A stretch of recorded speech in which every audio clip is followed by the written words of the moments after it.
madalas ay pinapanganak ang mga tao na may dalawang kamay at paa. Pero minsan, may mga sanggol na ipinapanganak na may tila sobrang magkadikit na daliri. Ito po ang tinatawag na congenital syndactyly. Kondisyon na hindi madalas na pag-uusapan pero mahalagang maintindihan ng bawat magulang. Ano pong sanhi nito? At ano ang modernong lunas na maaaring makatulong sa ganitong kondisyon? Alamin natin dito lang sa Doctors on TV.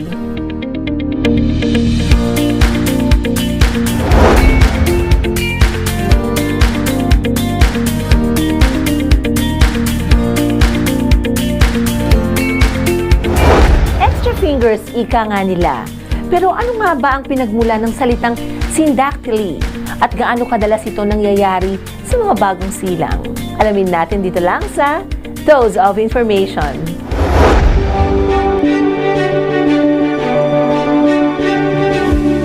Mga kasangbahay, narinig niyo na ba ang fusion of toes? Ito ang syndactyly na isang congenital condition kung saan magkadikit ang dalawa o higit pang daliri sa kamay o paa. Ang salitang syndactyly ay mula sa Greek prefix na syn na ibig sabihin ay together at dactylos na nangangahulugang finger o digit. Ang pagdidikit ng daliri minsan ay kasabay ng ibang kondisyon tulad ng Poland syndrome at Apert syndrome, kaya importante ang maagang check-up kay baby. Ang syndactyly ay pangkaraniwang congenital limb malformation na nakakaapekto sa humigit kumulang isa sa bawat 2,000 to 3,000 na ipinapanganak na sanggol. At ang polydactyly naman ay mas karaniwan. Tinatayang isa sa 700 to 1,000 na sanggol ang may extra na daliri.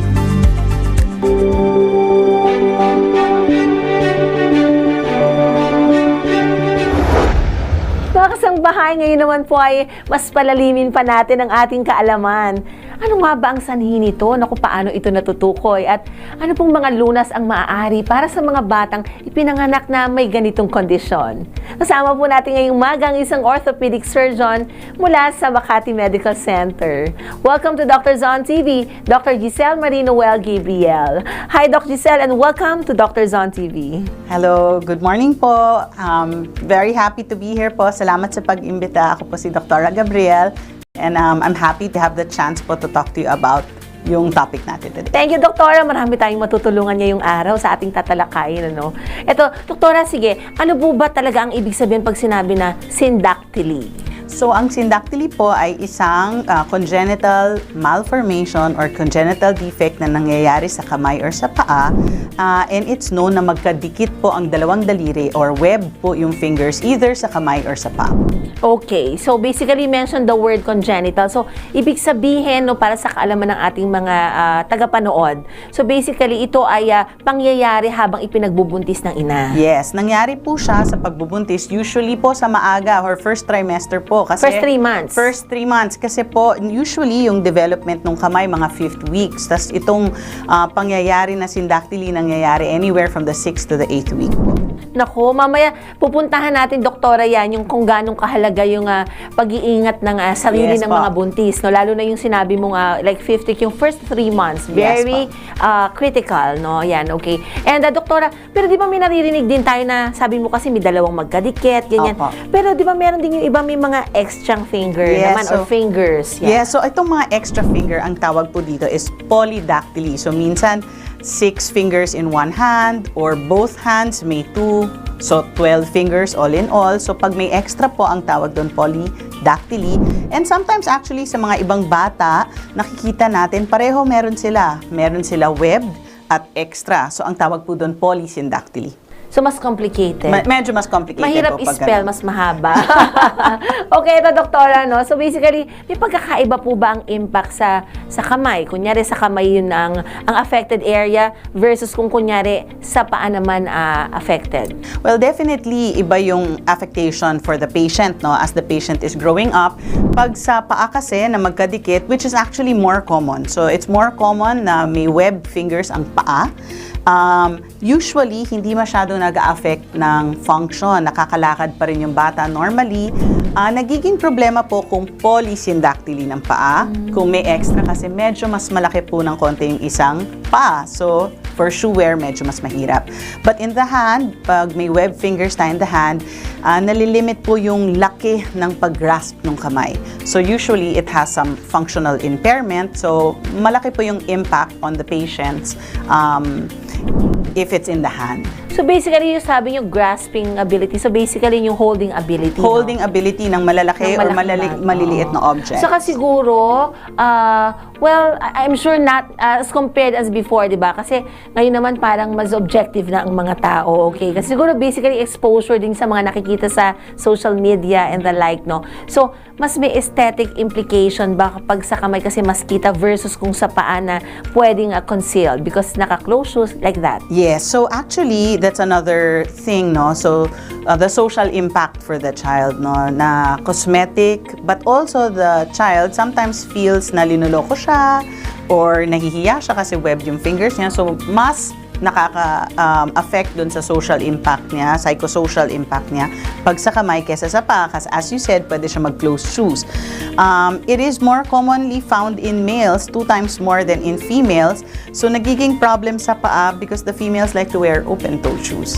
Yeah. So, sometimes hiwalay rin nila. Pero alam mo, Doktora, I mean, this is just parang a story on the side, no? I grew up, meron kaming neighbor na she has like 11 fingers all in all. Okay, and then dalawa sila kasi sa yung magkakaibigan, di ba, yung mga barkada kapag as you grow up, no? So, pareho same sila ng name. So, ang tawag dun sa isa si Once. And I mean siya, hindi naman siya gano'n. Kasi kami, hindi naman namin siya ginudge. So, basically, siguro maayos lang din kasi yung rearing ng kanyang parents na, oh, it's okay, nothing wrong with that. Yes. So, kaya, she didn't have it removed naman. Now, she's like, she's performing well in her career and she's living a normal life. So, she wasn't affected at all. So, I guess, depende rin siguro sa support system, Yes. It depends also the environment. And I think it's true yung sinabi ninyo because of social media, no?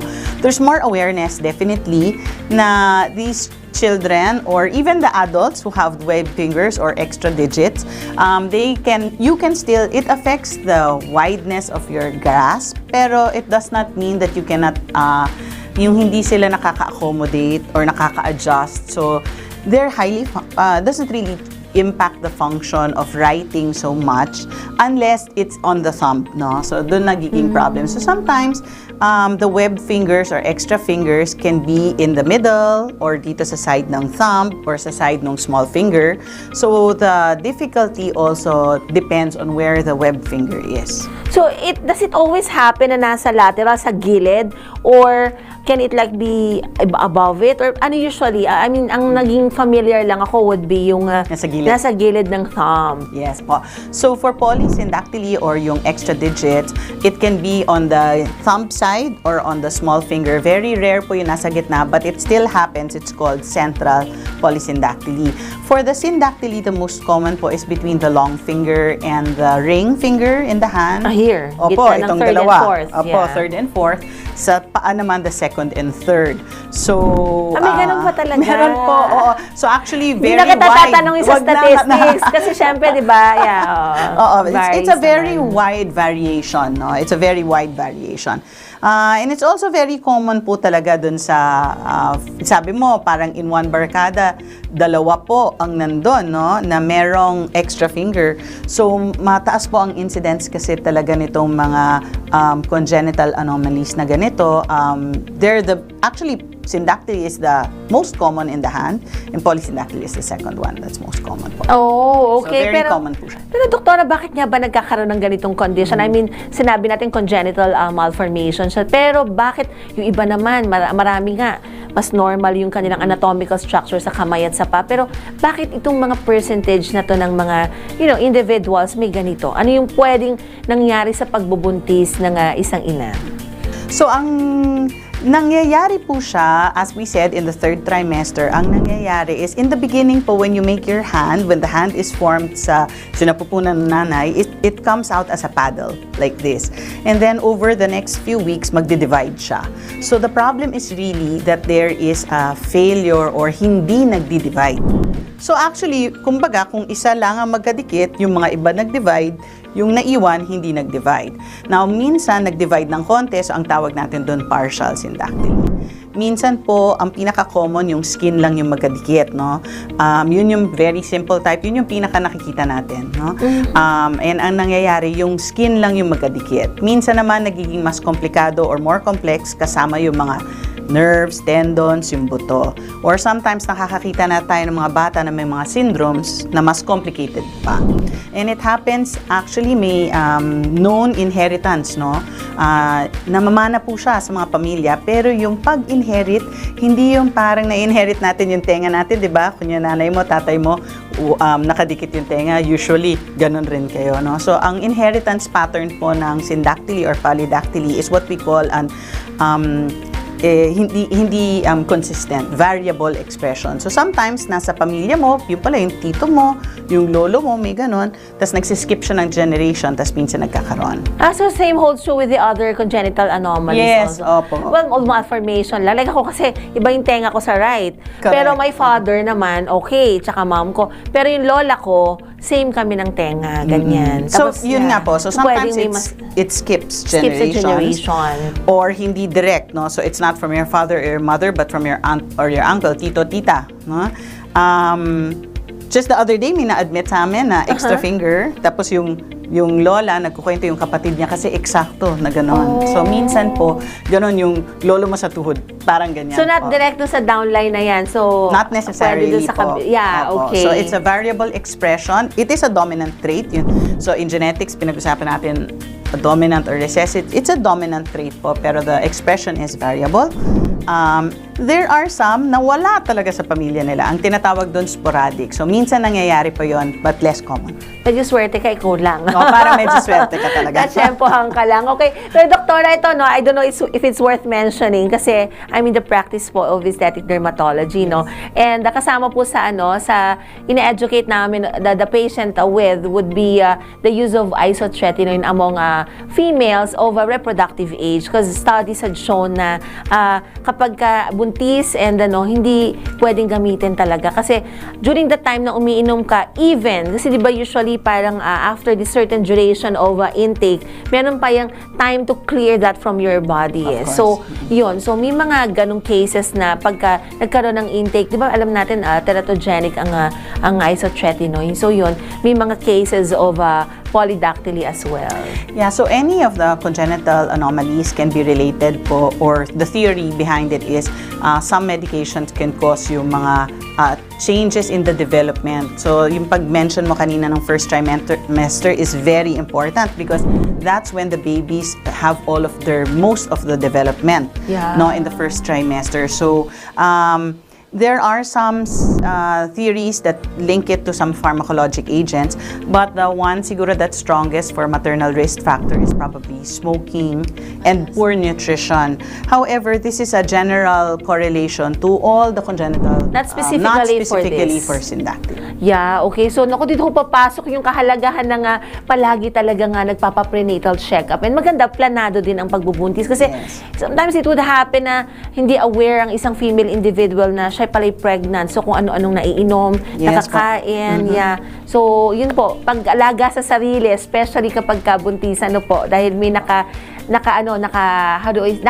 sa atin, okay, na another nilalang. Okay, so, ito, doktora, pwede ba itong di ba sabi nyo kayo, you mentioned about syndrome, no? So, di ba may mga ibang syndrome, so, saan related to, or saan pati ang syndactyly na syndrome po? Yeah, so one of the most common syndromes, no, that it's related to is what we call amniotic band syndrome. So, yung amniotic band is made, there are typical bands po or thickenings that are made from yung amniotic fluid natin. So, alam natin, doon nakatira si baby, doon sa 9 months. Amniotic fluid, yung tubig po na yung tubig po na swimming ng baby doon sa sinapupunan ni mami.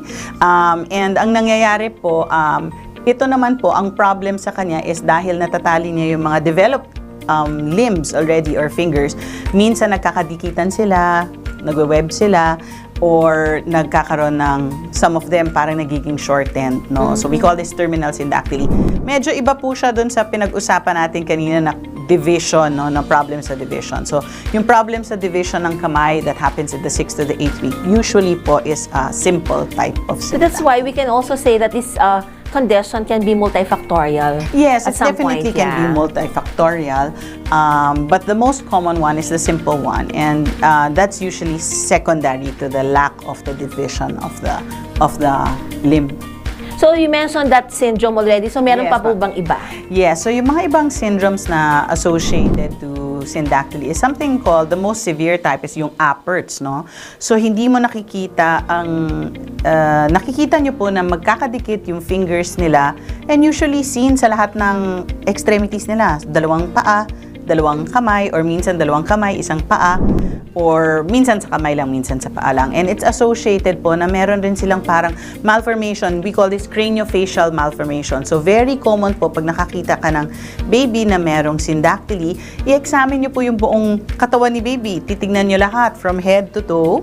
Associated siya kasi sa mga ibang sakit or ibang syndromes. So, sometimes we have to check, no? Pero yung Appert's syndrome po, this is a congenital problem na ang nangyayari, may craniofacial synostosis rin sila. So parang parang hindi rin malaki rin yung ulo nila, tapos nakadikit lahat ng mga daliri, and the syndactyly is quite severe na most of the fingers are involved.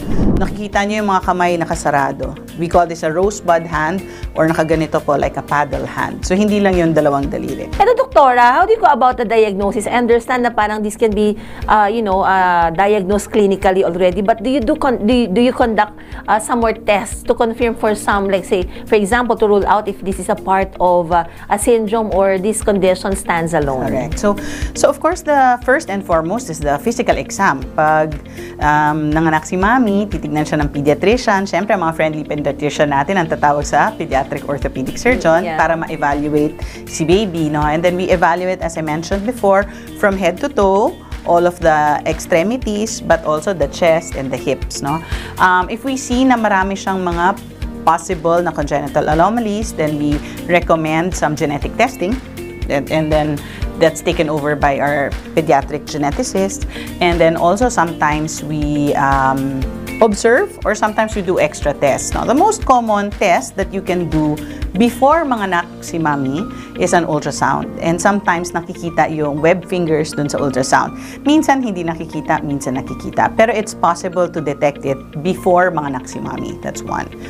Two, pag nakita nyo na dun sa physical exam na web yung finger, the most common diagnostic test that we do na additional is an X-ray. Kasi gusto natin makita balat lang ba yung magkadikit?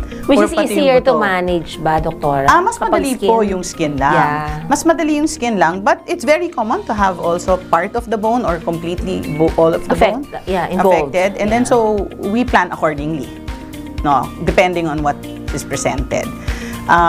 It's rare that we'll ask for an MRI, but it is also possible if you want to see, kasi minsan po the nerves, as I mentioned earlier, sometimes Yeah. the nerves or the tendons are fused, no? So this is very important for the innervation. Yes, so when For the it's movement. important for the management, no? But it's very rare for us to ask for an MRI because usually you can already tell on the physical exam if it's simple, on the X-ray if it's complex, no, with the bone involvement, and then we normally also identify intraoperatively if fused yung joint, yung tendons or yung nerves.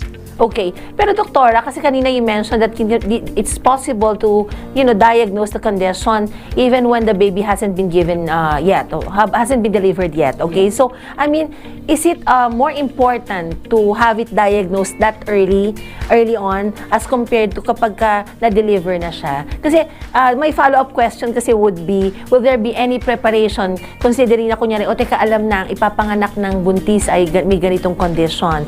So, because if that is so, na-inform na kayo ahead of time of the OB, and will you be there during the time of conception, the delivery? So it's not common for the pediatric ortho to be present in the delivery, no?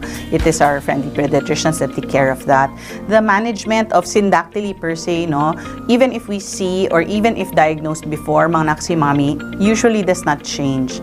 So we don't have to have an ultrasound in order to affect yung management ng syndactyly or polydactyly.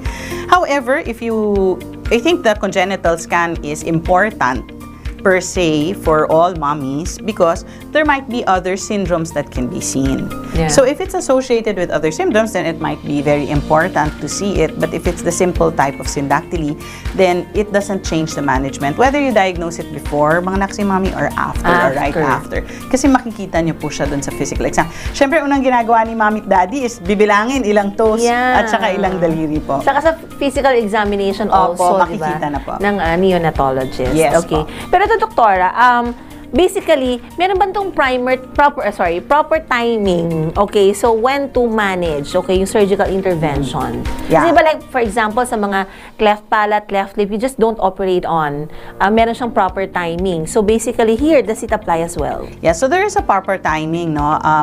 There, as I mentioned earlier, we see some kids who are in elementary who adapt, no? So, not doing surgery for syndactyly is not life-threatening. So, that's first. So, you can treat it non-operatively, but a recommendation is to treat it operatively, ipaghiwalay yung magkadikit na daliri. Yung timing is usually anywhere from 6 months to 2 years ideally, because if the web finger or yung magkadikit na finger is the outer side, yung small fifth finger and ring finger, small, ang nangyayari habang lumalaki si baby, dahil magkadikit sila, the ring finger becomes bent. So sometimes, in order to avoid that, if it's what we call yung border, no, on the outer part or on either side, we like to separate them earlier. So anywhere from 6 months to 12 months or 18 months. And usually, we also like to do the surgeries for the central ones, or kunyari, walang bent finger, yung sabay naman sila nag-grow, anywhere before maybe the child is 2 years old or 3 years old. Because if beyond that age, what happens? Beyond that, the plasticity of the brain, no, with its coordination to the hand is usually at this time. It becomes set. However, if it happens beyond that time, and as I said, we see them in elementary age, sometimes the problem is they're used to this web finger already. And sometimes, if they're much older, they don't want to have it operated on. And of course, the psychological impact of having a surgery, sanay sila na magkadikit yung daliri nila, sanay sila, ganun sila magsulat.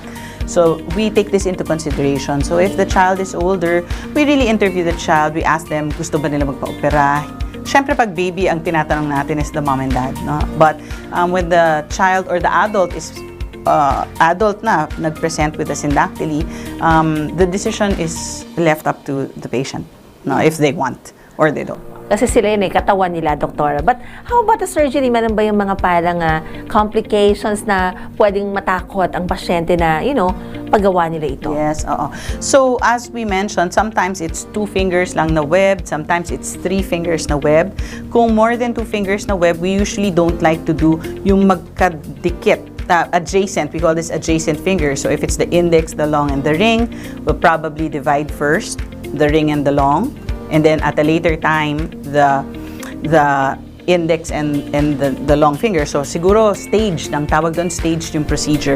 Kasi nga baka isa lang, baka fused rin yung vessel. So pwedeng ma-compromise po yung blood supply, no? One thing that's important also is when we separate this, when you have a web finger po, it's important to note that there's not enough skin pag sineparate mo. So normally when you do the surgery po, you have to, it involves what we call a skin grafting. Where do you get the extra skin? Oh, you can get po from, usually the most common is the abdominal or the inguinal area, or sometimes you can get from the inner arm, or sometimes you can get from the area on the sole of the foot. There are lots of places to get skin. And then we also, in this age, we close them primarily. Parang pag kumuha kami, isasarado rin namin para less yung scar. Ang galing nyo, doktora. This looks, this sounds so interesting. Talagang very tedious kasi yung procedure. It is a little tedious, but it is also a big impact to the child's life, no? When we have parents who come back and then nakikita namin magkahiwalay na po yung daliri nila, and they're very happy kasi sasabihin nila, ginagamit niya pag kumakain siya, mas malaki na yung paghawak ng bola.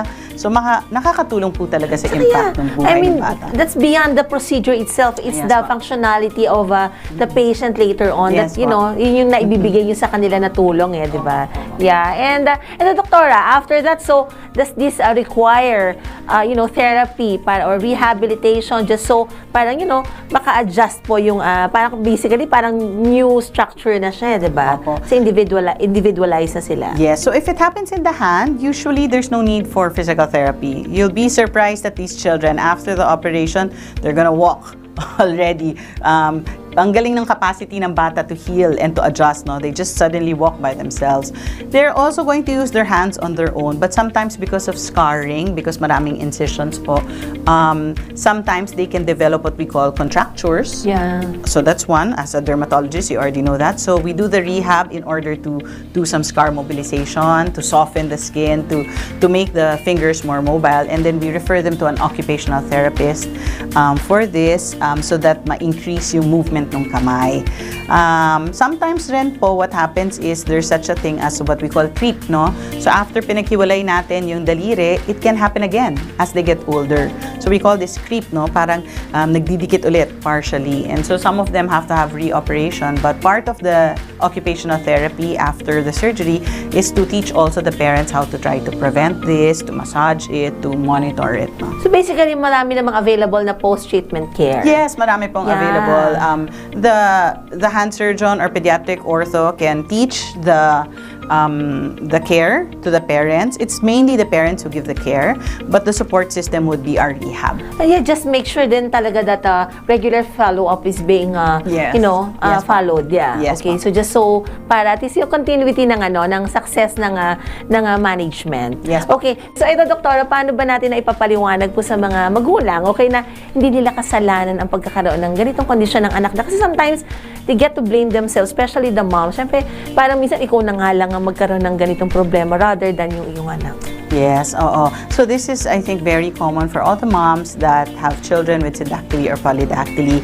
They're always worried that they did something wrong. However, pag maintindihan nila na sometimes it really is, baka hindi lang nila kilala yung kamag-anak nila na merong ganitong sakit na namamana siya. Pag na-explain naman namin sa mga parents na actually namamana po ito, then sometimes I think na luluwagan sila ng loob na it's something that they really couldn't control. Na hindi niyo po kasalanan. Opo, Kasalanan na po ng hindi nila kamag-anak po niyo. Ganun ba? Ni lola at lolo. Hindi. Kasalanan ni lola at lolo.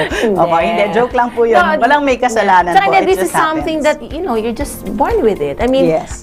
We just have to look at the brighter side of everything. We cannot have, lahat ng maganda dito sa mundo. I mean, may ganun talaga eh. We cannot be Yeah. perfect. And actually, what is helpful to the parents is that, syempre, they feel bad, no? They're worried. They're worried na ang pinaka-question nila is, makakalakad ba yung bata? Makakasulat ba siya? So when we explain that these children with surgery or without surgery, depending on the severity of the condition, will be able to function well, I think they are happy. And happier, no? Nobody wants to have their child undergo surgery, but they are more willing to have them undergo surgery because what they want is for their children to have good function. Yeah, at saka yung nasabi natin kanina, kunyari hindi nila ipapamanage na. So basically, just have to make sure that you're always there, no? Correct. Para palakasin ang loob ng bata.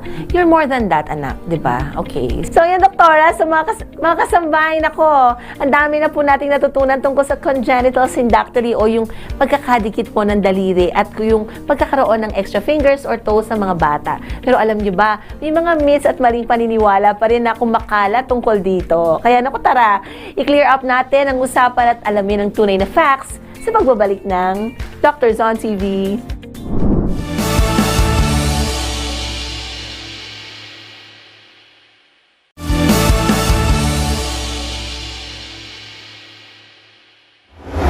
Nagbabalik po ang Doctors on TV. Naku, kasangbahay this time, let's talk about the common myths and misconceptions tungkol po sa congenital syndactyly. Pagkakaroon po ng mga extra fingers. Naku, handa na ba kayong ibas sa mga maling paniniwala at alamin po ang totoong impormasyon? Dito lamang sa Mythbuster.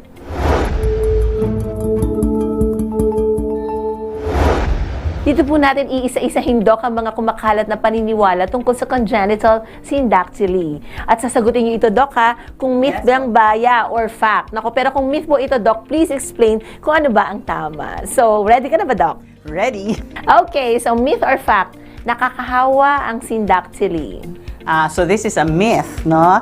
So hindi po nakakahawa ang syndactyly kung mahawakan ka ng bata na may web fingers or yung paa niya, tumama sa paa nyo, yung may web fingers. Hindi po siya nakakahawa in this way.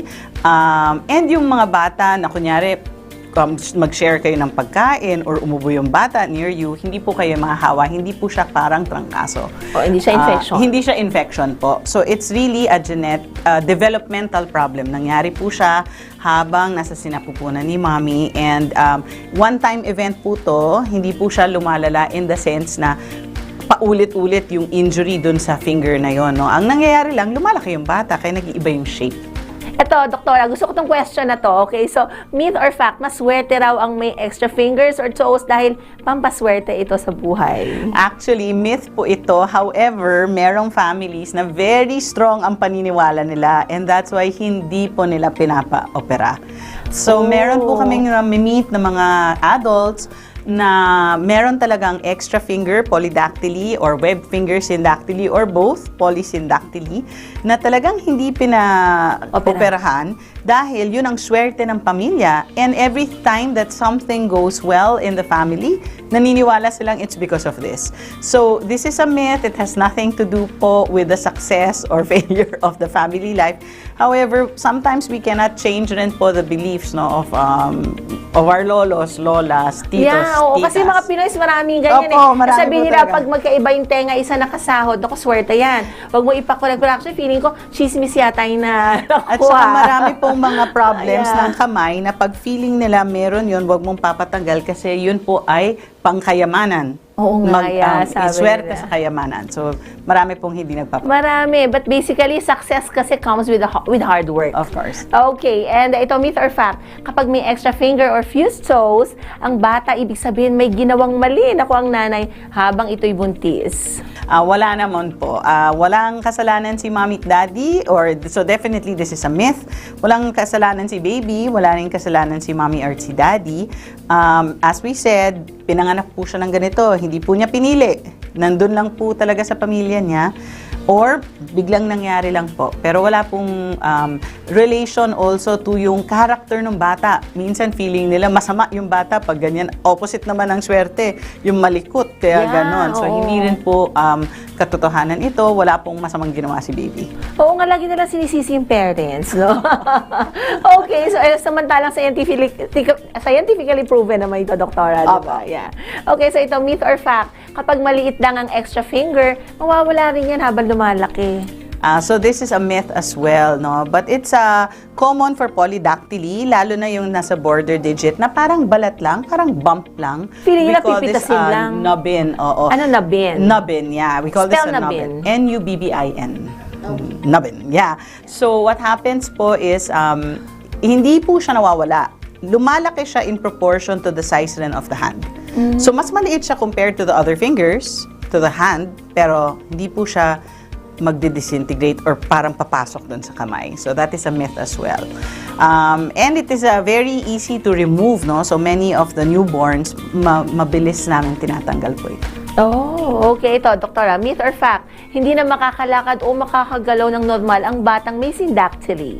So, for the children that have web fingers or syndactyly, makakalakad sila ng mabuti, no? Usually, syndactyly of the foot does not change the function. Minsan, kung medyo overlap aside from magkadikit, no, then sometimes it can cause rubbing on the shoes. So, hindi sila naglalakad kasi nasasaktan sila. So, kailangan nila ng proper shoe wear. For the fingers, it also does not mean na hindi sila magsusulat. I think it also depends po kung ano yung mga naka-web. So definitely, if ang naka-web nyo po is your thumb to your index finger, then you will learn how to write but in a different way. So it is preferable to operate on these children early so that they can write using the pinch or between yung thumb and index finger. So that's why we promote or we encourage the parents to have the surgery kasi border digit nga yun early. Yes. Para they'll learn. Kasi They will it's a learn skill how to, naman eh. yes, So they you will can learn how train to, the ano to naman. train. Yeah. You can train the brain to write that way. Now, if there was no opportunity po to have surgery, it doesn't mean that they can't write. As I told you, they will adapt. You will find another way to write. Pero ngayon kasi mas mahirap na mag-train ngayon magsulat kasi lahat yun dependot na di ba? Opo. Okay, hindi, pero maganda yung old school pa rin na Matuto pa rin magsulat. Opo. Okay, ito myth or fact. Kapag may syndactyly ka, automatic may ibang malalang sakit ka rin. So this is a myth. No? The most common syndactyly is a simple syndactyly that just affects the fingers or the feet, the hands or the feet. It is more rare to have an association to a syndrome. Yeah, okay. So basically, mga investigation lang, Doktora. Yes, but of course, when you see it, it's the responsibility po of the pedia ortho to investigate and to make sure that the child is referred accordingly to the right specialty, depending on what our examination. So it's gonna be co-management na lang. Oh, definitely. So usually these kinds of cases are managed multi-specialty. So you have, of course, the head, no, is the pediatrician. Pero Doctor, I just wanna ask, kasi mahal ba yung operation na ganito or meron namang parang mga available na mga, sa mga government institutions that can, extend help para sa mga, syempre hindi naman lahat may kakayanan eh. Yes, definitely. In the Philippines, most of our government hospitals have an existing pediatric orthopedic surgeon. So we have a Pediatric Orthopedic Society of the Philippines. We're approximately like 40 members, and we're spread out, no, in the Philippines. Many of us have both a private institution and a government institution. So definitely, if you go somewhere, you'll be able to find help, no? And Just of course, reach out. you just have to reach out. And then if your hospital doesn't have that, then they will direct you, no, to the children's hospitals that have that. O, mababait naman ang mga Yes, doktor. Maghahanap yan ng tulong Maghahanap para at maghahanap. Pero many doctors can do this surgery, both the hand surgeons and the pediatric orthopedic Oh, God bless surgeons. you for what you do, Yes, Doktora, po. ha? And yung mga kasama niyo sa organization. Yes, okay. po. Ito, myth or fact, bawal operahan ng bata hanggat hindi pa teenager or adult. Ito po yung dating paniniwala, dapat operahan pag matanda na, no? Kasi well, I think some of them want to have that done para choice nung bata, no? Pero hindi po bawal. Actually, it is more encouraged that we operate on these children at a younger age so that they learn how to use the hand na magkakahiwalay na. Usually before the age of 3. Okay, so there you have it, mga kasambahay. Malinaw na ngayon kung alin nga ba ang myth at alin ang fact pagdating sa syndactyly. Naku, tandaan, huwag basta maniwala sa mga haka-haka. Mas mainam pa rin humingi ng tamang impormasyon at magpakonsulta sa mga doktor. Maraming salamat, Dr. Giselle Marie Noelle Gabriele from Makati Medical Center sa pagbibigay linaw po at pagtutuwid ng maling paniniwala tungkol sa kondisyong ito. But before we wrap up, Doc, baka meron kayong any last reminders or advice para po sa ating mga viewers? Yeah, so thank you so much. I had such a great time to explain, no, the syndactyly and polydactyly or these malformations in children. Siguro, words of wisdom lang is don't be afraid pag yung baby ninyo po or anyone in your family has these conditions. They are more, as you said, they are more than this condition that they have, and definitely there's help that can be extended to them by your pediatric orthopedic surgeons or your hand surgeons. Yeah, and I might want to invite our viewers to visit you here at Makati Medical Center. Yes, of course, anytime you can come and look for us here. Okay, thank you, Doktora. And for more information about their services, visit the Makati Medical Center website at www.makatimed.net.ph. You can also conveniently book an appointment online or reach their 24/7 hotline at 02-8888-8999. So, 58 po yan, 39. Stay connected to world-class healthcare anytime. Or, you can visit here at Makati Medical Center, your trusted health partner. Located at number 2 Amorsolo Street, Legazpi Village, Makati City. Ayan mga kasambahay, naku, para mas marami pa tayong matutunan, stay tuned dahil magbabalik pa ang Doctors on TV.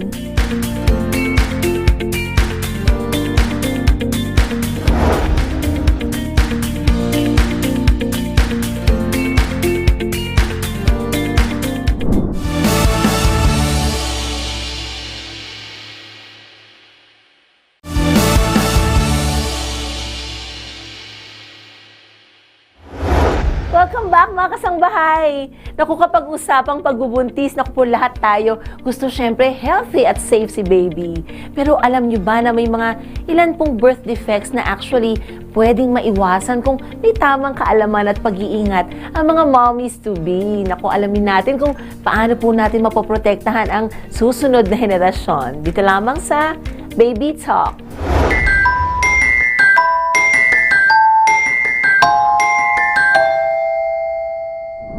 Magandang Magandang umaga mga kasangbahay. I'm Dr. Katrina Flor Cruz Dacanay, your pediatrician every Sunday morning here at Doctors on TV. Ang pagbubuntis ay isang napakahalagang yugto sa buhay ng isang ina. Sa bawat buwan, unti-unting nabubuo ang isang munting himala sa kanyang sinapupunan. Ngunit kasabay nito, mahalaga ring pangalagaan ang kalusugan upang maiwasan ang anumang kondisyon or birth defect na maaaring makaapekto sa sanggol. Yan ang ating pag-uusapan ngayong araw, so let's start our discussion now. Ang birth defect ay ang abnormal na development ng katawan or organ system ng sanggol habang siya ay nasa sinapupunan pa. Maaari itong physical tulad ng cleft lip, clubfoot or heart defects o kaya naman ay functional tulad ng learning disability, hearing loss or genetic conditions gaya ng Down syndrome. Ang epekto nito sa kalusugan ng sanggol ay depende sa severity. May ibang kaso na manageable pero may mga komplikadong kondisyon na nangangailangan ng lifetime care. Walang iisang sanhi ang birth defects pero narito ang ilan sa mga risk factors na nagpapataas ng posibilidad. Una ay ang genetic mutations kung saan meron ding family history na kasama, exposure sa harmful substances gaya ng alcohol, sigarilyo o kaya ay illegal drugs, uncontrolled maternal conditions gaya ng diabetes, hypertension or epilepsy, infections during pregnancy tulad ng rubella, syphilis at Zika virus, o kaya naman ay dahil sa lack of essential nutrients tulad ng folic acid. Ang mga ito ay pwedeng ma-manage or maiwasan kung may tamang gabay ng doktor. Bilang buntis, may mga gawain or bisyo ang dapat iwasan at kailangan maging extra careful sa mga sumusunod. Una yung paninigarilyo dahil maaaring magdulot ito ng low birth weight, cleft lip or premature birth. Iwasan din ang pag-inom ng alak dahil maaaring magdulot ng fetal alcohol spectrum disorders. Iwasan din ang paggamit ng illegal na drugs gaya ng shabu or marijuana, ang pag-inom ng gamot na walang reseta dahil may ilang mga over-the-counter meds na pwedeng makasama kay baby. Palagi po kayong magpa-check up muna sa OB bago uminom ng anumang gamot. Huwag po kayong magsi-self-medicate. May mga pagkain at bitamina na makakatulong para maging malusog ang pagbubuntis. Here are some of the recommended food and vitamins. Una, ang folic acid. Nakakatulong ito to prevent yung neural tube defects. Ang iron and calcium naman para sa dugo at buto. Ang vitamin D, B12 at omega-3 ay importante para sa brain development ni baby. Ang fruits and vegetables rich in fiber at antioxidants at ang whole grains and lean protein para sa energy at growth ni baby. Iwasan muna ang mga hilaw na karne at isda, unpasteurized na dairy at ang high mercury fish gaya ng tuna at mackerel. Napakahalaga ng regular na prenatal check-up every month or mas madalas pa kung ang buntis ay considered na high risk. Ang prenatal check-up ay hindi lang para makita yung paglaki ni baby, kundi para ma-monitor din si mami sa kanyang BP, sugar, urine test, ultrasound at iba pa. Nakakatulong din ito para ma-detect agad kung may infection, anemia or potential complications. Mas naaagapan ang mga birth defects kung regular kasi ang check-up at screening ni mommy. Nakakatulong din ang bakuna at ang tamang pangangalaga sa pag-iwas sa komplikasyon ng mga buntis. May mga bakuna na safe at recommended during pregnancy tulad ng flu at yung Tdap vaccine na tetanus, diphtheria at pertussis. Your OB doctor will advise you kung kailan yung best time para matanggap ang mga vaccines na ito. This will help protect both the mother and baby from life-threatening infections. Kasama na rin dito ang tamang nutrisyon, hydration, stress management, at adequate sleep. Kung may nakikitang simptomas or problemang nararamdaman habang buntis tulad ng pananakit ng tiyan, spotting, bleeding, or any vaginal discharge, lagnat, sobrang pagsusuka, or wala nang nararamdamang galaw kay baby or any unusual symptoms, huwag po kayong maghintay, kumonsulta agad sa OB. Minsan kasi yung mga simple or pangkaraniwang simptomas ay pwedeng senyalis na ng seryosong kondisyon. Labis na nakakatulong ang suporta ng pamilya at community sa kalusugan ni baby at ng buntis. Hindi lang physical, pati emotional and mental health ng buntis ay napakahalaga. Ang suporta mula sa asawa, pamilya at community ay makakatulong para mabawasan ang stress, masundan yung prenatal care na kailangan at magkaroon ng peace of mind ang ina. Ang encouragement, tulungan sa bahay, healthy meals at understanding na environment, lahat kasi ito ay may impact sa pagdadalawang tao. Kaya mga mommies, tandaan po natin, ang pag-iwas sa birth defects ay nagsisimula sa tamang kaalaman, pangangalaga at suporta. Sa gabay ng inyong doktor, tamang nutrisyon at healthy lifestyle, maaaring maiwasan ng maraming komplikasyon ng pagbubuntis. And that's it mga kasangbahay. Sana ay marami kayong natutunan sa araw na ito. And as always, please consult your pediatrician for your baby's health. Thank you again for watching today's episode. Again, I'm Dr. Katrina Florcus Dacana. You can contact me through the following: Facebook and YouTube channel, Dr. Katrina Florcruz, Instagram and TikTok, katrinamd.ph. See you everyone in our next episode.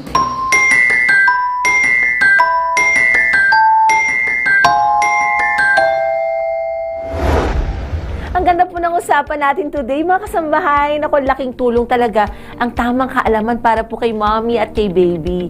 Naku, kaya lagi ninyong tatandaan, small steps can make a big difference para po sa healthy pregnancy. At yan po ang kabuuan ng ating episode for today. Naku, thank you po for staying with us to learn new things in life. And of course, gusto ko rin pong pasalamatan ng mga taong patuloy na nagbibigay ng inspirasyon at suporta sa amin pong public service mission. Kuya Daniel Razon, maraming salamat po sa inyong walang sawang dedikasyon sa tunay na public service. And to BMPI's General Manager, Mr. J. Eusebio, may you both be blessed with good health and continued success. And binabati natin syempre of course si VP Nolly, VP Bong, VP Joseph, VP Jerry, VP Ruth, yan, Doctors on TV Production Team, ang Public Service Department at ang KDR Group of Companies. And syempre, hi sa aking kambal, kay Iyo and kay Iya. Hello kay EJN, sa mga pasyente natin sa Barba Cabudal Health and Wellness Center, and Doc Alain, hello. And sa mga taga-Delicates Food Corporation, headed by Mr. and Mrs. Jonathan Mooney. And thank you kay Dr. Vic Santos of Fatima Eye Center, and hi kay Tita Letty and Deng Duarte. Nanay and Tatay, I love and miss you both so much. At sa ating pong health partners, Doctors on TV would like to thank Capital Medical Center Incorporated, located at Quezon Avenue, Corner Scout, Magbanwa Street, Barangay Paligsahan, Quezon City. You may contact them through their trunk line numbers 02-8372-3825 or 0253185100, or through their mobile numbers 0919-069-1890 hanggang 91 po. You may also visit their website at capitalmedical.com.ph. Also, thanks to Surgeon General Hospital. For inquiries, you may visit their website www.sgh.doh.gov.ph. And Doctors on TV would also like to thank River Valley Eye Center and Specialty Clinics Incorporated. For inquiries, you may visit their website at www.rivervalleyecsc.com. At kung gusto niyo pong balikan ang mga segments today o i-share sa mga kaibigan yung health enthusiasts, pwede po, just visit our social media pages, www.facebook.com/doctorsontv, and hit the subscribe button on YouTube at www.youtube.com/@UNTV News and Rescue. Naku, para lagi po kayong una sa health info. At huwag pong kalimutang tumutok ulit next Sunday, 9 a.m. dito lamang po sa UNTV. And also, don't forget to like and follow my Facebook page. Just type Dr. Sara Barba Cabodil in the search box. Muli po, magandang umaga at maraming salamat po sa inyong lahat na nakisama sa isa na namang makabuluhang talakayan tungkol po sa kalusugan. Ako po si Dr. Sara Barba Cabodil at lagi pong paalala namin, let's make it a habit to learn about good health. Only here at Doctors on TV. Doctors on TV would like to thank Makati Medical Center, the hospital with the heart, located at Amorsolo Street, Legazpi Village, Makati City. You may contact them at 632-8888-8999. Like and follow their Facebook page at I Am Makati Med, or you can visit their website at www.makatimed.net.ph.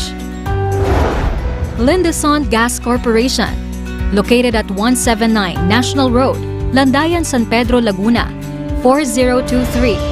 For inquiries, you may contact them at 02-8824-0867, 02-824-9360, or you can email them at lgcsalesco@gmail.com. Pro Biomed Care Incorporated, PB Med Doctors Clinic, located at Parañaque City, Ruiz Building, 365 El Grande Avenue, BF Homes, Parañaque City. You may contact them at 0943-0533-040 or 0917-8967-955. Clinica Figura, located at Entrata Building, Philinvest, Alabang. You may contact them at 0917-317-7272. Barba Cabudil Health and Wellness Center, located at Unit 1531, Centuria Medical Makati, Century City, Makati. You may contact 0917-317-7272 for appointments and other inquiries about your health and wellness needs. Special thanks to Makati Medical Center, Dr. Saturnino P. Javier, Medical Director, Interim Co-President and CEO, Mr. Arnold C. Ocampo, Chief Finance Officer, Interim Co-President and CEO, Ms. Arlene L. Songko, Senior Vice President, Ms. Monica Reyes Dizon, Assistant Vice President, Mr. Mark Punelas, Makati Medical Center Unit Head Manager, Communications and Special Projects,